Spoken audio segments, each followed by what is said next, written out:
2026 December లోపల Indian prime మినిస్టర్గా యోగి ఆదిత్యనాథ్ రావడం జరుగుతుంది. జై శ్రీరామ్.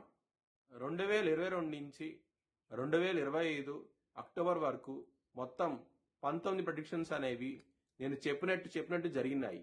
అవన్నీ కింద డిస్క్రిప్షన్ లో ఇవ్వడం జరుగుతోంది. మిథున్ రాశికి అధిపతి బుధుడు. మిథున్ రాశిలో ఆరుద్ర 4 పాదాలు, పునర్వసు 1, 2, 3 పాదాలు, మృగశిర 3, 4 పాదాలు ఉంటాయి. ఈ నక్షత్రం వాళ్ళందరికీ నేను చెప్పే వార ఫలితాలు వర్తిస్తాయి. ఈ వారంలో మిథున్ రాశి వారికి కేతు గ్రహం యోగిస్తోంది. అలాగే లగ్నంలో గురువు గారు యోగిస్తున్నారు. మిగతా గ్రహాలు వ్యతిరేకత ఫలితాలు ఉన్నాయి. మీరు కనుక శివుణ్ణి ఆరాధిస్తే కనుక ఈ వారంలో చాలా చాలా మంచి ఫలితాలు ఉంటాయి. పెసలు దానం చేయండి బ్రాహ్మణుడికి, ఇంకా మంచి ఫలితాలు ఉంటాయి ఈ వారంలో. మంగళవారం రోజున, శనివారం రోజున ముఖ్యమైన పనులు స్టార్ట్ చేస్తే ఖచ్చితంగా విజయం సాధిస్తారు. అలాగే ఆదివారం రోజున, గురువారం రోజున మాత్రం ముఖ్యమైన పనులు స్టార్ట్ చేయకండి. స్టార్ట్ చేస్తే కనుక వ్యతిరేకత ఫలితాలు వస్తాయి. ధన నష్టం వచ్చే అవకాశం ఉంటుంది. శత్రువులు పెరిగే అవకాశం ఉంటుంది. కొంచెం జాగ్రత్త తీసుకోండి. మిథున్ రాశి వారికి కుటుంబ పరంగా, ధన పరంగా ఈ వారం అనేది చాలా బాగుంటది. సకాలంలో ధనం అనేది చేతికి అందుతుంది. చాలా చాలా సంతోషంగా అవుతూ ఉంటారు. లవర్స్ కి మాత్రం బ్యాడ్ టైం నడుస్తోంది.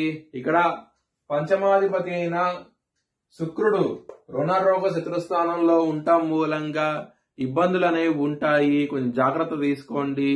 మీ లవర్ కి మాత్రం ప్రపోజ్ చేయకండి. ప్రపోజ్ చేసి రిజెక్ట్ చేసే అవకాశాలు ఎక్కువగా ఉన్నాయి. హెల్త్ పరంగా మాత్రం బ్యాడ్ టైం నడుస్తోంది. కొంచెం జాగ్రత్త అనేది ఎక్కువగా తీసుకుంటూ ఉండండి. బ్యాక్ పెయిన్ లాంటివి రావటము, అలాగే కొలెస్ట్రాల్ పెరగటము, బరువు పెరగటం ఇలాంటివి ఉండే అవకాశం ఉంటది ఈ వారంలో. అలాగే మెంటల్ టెన్షన్స్ కూడా పెరిగే అవకాశం ఉన్నది. కొంచెం జాగ్రత్త తీసుకోండి. మీరు తీసుకున్న డెసిషన్స్ మిస్ఫైర్ అయ్యే అవకాశం కూడా ఉన్నది ఈ వారంలో. శత్రులు అనే వాళ్ళు చాలా అధికంగా ఉంటారు. ఇక్కడ 6వ స్థానం అధిపతి అయిన కుజుడు 7వ స్థానంలో ఉండి, కుజుడు దృష్టి శని 10వ దృష్టి కుజుడి మీద ఇలా ఈ విధంగా ఉండటం మూలంగా మీకు శత్రులు అనే వాళ్ళు చాలా అధికంగా ఉంటారు. కొంచెం జాగ్రత్త తీసుకోండి. కొట్టుకునేదాకా వెళ్లే అవకాశం కూడా ఉన్నది ఈ వారంలో. మీరు కనుక కాలభైరవ అష్టకాన్ని చదవటం కానివ్వండి, హనుమాన్ చాలీసా పారాయణం చేయటం కానివ్వండి, ఇవి చేస్తే కనుక ఖచ్చితంగా శత్రువుల నుంచి విజయం సాధిస్తారు. చాలా ఆనందంగా అవుతే ఉంటారు. మ్యారేజ్ పరంగా మాత్రం మంచి సమయమే. మీ పార్ట్నర్ తో చాలా చాలా బాగుంటది. అలాగే ఎవరైతే మ్యారేజ్ గురించి ప్రయత్నిస్తున్నారో మ్యారేజ్ కుదిరే అవకాశం కూడా ఉంటది ఈ వారంలో.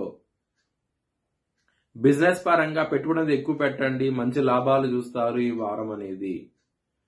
కెరియర్ పరంగా మాత్రం కొంచెం బ్యాడ్ టైం నడుస్తుంది. 10వ స్థానంలో శని గారు ఉన్నారు. కుజుడు దృష్టి శని మీద పడుతోంది. అంటే 10వ స్థానంలో కుజుడు దృష్టి కూడా ఉన్నది. శని కుజ బద్ధ శత్రువులు. సో గ్రోత్ పరంగా కొంచెం ఇబ్బంది పడే అవకాశం ఉంటది. కొంచెం జాగ్రత్త తీసుకోండి. ధనం అనేది మీకు వృత్తిపరంగా కొంచెం అంత అనుకూలంగా అయితే ఉండదు. హైక్స్ అనేవి కూడా తక్కువగా వచ్చే అవకాశం ఉంటది. దానికోసమై మీరు శనివారం పూట శనికి తైలాభిషేకం లాంటివి చేయిస్తే కనుక ఎవరైతే నిరుద్యోగులు ఉన్నారో ఉద్యోగం కూడా వచ్చే అవకాశాలు ఎక్కువగా ఉంటాయి. మీరు చాలా చాలా ఆనందంగా అయితే ఉంటారు. మీ భవిష్యత్ వివరాల కోసమై హెచ్ఎల్ఎన్ జ్యోతిష్యాలయాన్ని సంప్రదించండి. Please like, share and subscribe my channel.